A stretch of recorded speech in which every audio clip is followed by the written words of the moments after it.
اور ہمارے مذہب میں بھی اللہ تبارک تعالیٰ نے پیارے نبی صلی اللہ علیہ وسلم کے لیے کہا رب زدنی علما، قل رب زدنی علما. بٹ جب میرے بچے جہاں پر تعلیم کا جس ریاست میں فقدان ہوگا، جو پڑھ رہے ہیں وہ بھی یہ کہیں گے، تو پھر اداروں کو اس کے بارے میں سوچنا پڑا.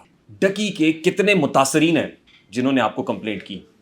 میں نے آپ کو پہلے ہی کہا کہ کوئی سب سوئے ہوئے ہیں. سب سوئے ہوئے. ہم اسٹیٹ کوئی نے خود متاثر ایکشن لیا. یا جیسے آپ ابھی انٹرو میں بتا رہے تھے کہ آپ نے کوئی پروگرام کیا، میں وہ دیکھوں گا ضرور جا کے کہ آپ نے اتنی خوبصورت آواز اٹھائی اس چیز کے اوپر اور آپ کو ہی ٹرول کیا گیا.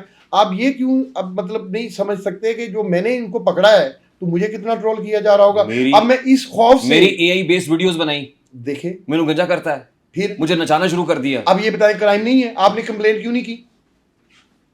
اب میں آپ کو کمپلینٹ کروں، آپ کے پاس تو آف شور سرورز کی ایکسیس ہی نہیں ہے نہ ہو، جو بیٹھ کے یہاں پہ میرے سپا سالار کو کی ویڈیوز بنا دیتے ہیں. وہ کچھ نہیں کر پاتے. ہم تو میں کس کھیت کی کس نے کہا کچھ نہیں کر پاتے؟ وہ جو آف شور سرورز ہیں ان کی ایکسیس ہی نہیں ہے آپ کے پاس. سر بے شک نہ ہو، میری بات سنیں.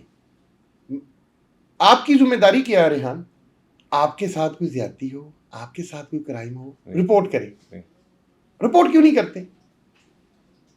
آپ رپورٹ کریں، پھر اعتراض کریں کہ آپ کے اس کے اوپر کوئی کاروائی نہیں ہوئی. چلے یہ شو کیونکہ میری پرسنل کمپلینٹ کے لیے نہیں ہے، اس لیے لوگوں کو لگے گا پتہ نہیں اپنی کمپلینٹ لے کے آ گیا. میں اس کو نہیں اس کو ڈسکس نہیں کرتا. سر ایس سی سی پی اور پی ٹی این ہے. میں ایک چیز اور یہاں پر آپ کی پچھلے بات کو پبلک کے لیے نہیں یہ وہی ہم بات کر رہے تھے.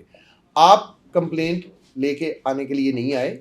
یہ آپ کے چینل کے آپ کے توسط سے میں پبلک کو کہہ رہا ہوں، ایکچولی یہ آپ کو نہیں کہہ رہا کہ کسی کے ساتھ بھی یہ جو ہو ریحان جو فرما رہے ہیں آپ کمپلینٹ کریں، ہم آپ کو انصاف دیں گے. مجھے کوئی گالی دے رہا ہے، میں سرفراز چودھری صاحب کو کمپلینٹ کروں گا، پرچہ ہوگا اگلے دن.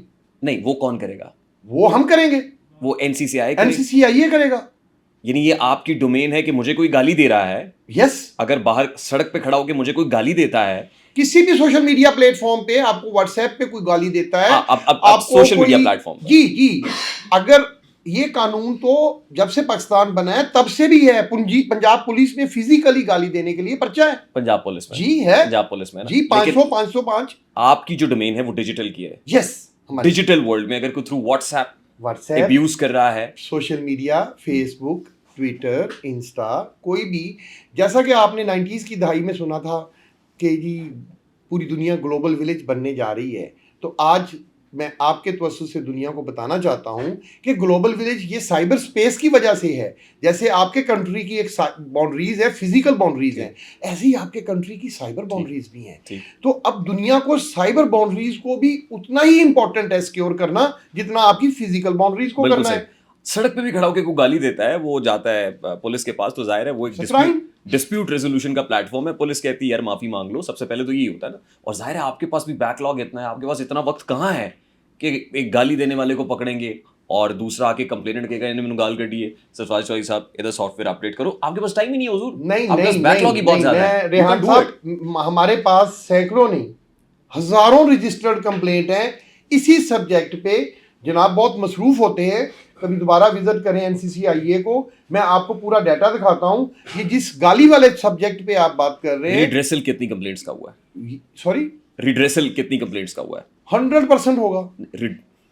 100% ہوگا. اگر ہزاروں کمپلینٹس ہیں جی گالی والی، جی کتنی کمپلینٹس کا ریڈریسل ہو؟ پرسنٹیج کیا ہے اس کا اور رسپانس ٹائم کیا ہے؟ میں آپ کے چینل کو مختلف ٹائمز میں وہ ہمارا پورا ڈیٹا دیتے رہتے ہیں کہ اتنی کمپلینٹس آئی، اتنی انکوائری ہوئی، ان انکوائریز میں اتنوں کا سیٹلمنٹ ہو گیا، اتنوں نے پرچوں کی طرف جانا شروع کیا، اتنے لوگوں نے FIR کے بعد کورٹ آف لا میں صلح کر لی. ریڈریسل ریشو کیا ہے؟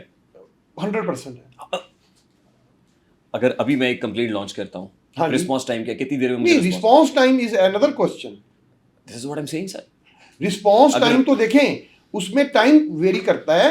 ایک بندہ فیک پروفائل بنا کر پاکستان سے باہر آپ کو ڈیفیم کر رہا ہے، آپ کو پتہ ہی نہیں ہے وہ کون ہے، تو اس کو ٹریس کرنے کے لیے ایک پروسیجر ہے جو کورٹ آف لا نے وضع کیا ہے. وہ میں آپ کو بتا دیتا ہوں کہ ہم کیا کرتے ہیں. کورٹ آف لا میں آپ کی کمپلینٹ کے اگینسٹ جا کر سفینہ لیں گے، کورٹ آرڈر ہم جو ہے میٹا کو بھیجیں گے. آپ کو پتہ ہے کہ یہ تمام جتنے سرورز ہیں پاکستان سے باہر ہیں، آف شور سرورز، وہاں سے ہمیں جیسے ہی IP ایڈریس آئے گا، بندہ آئیڈینٹیفائی ہوگا، ہم اس کو پکڑ لیں گے.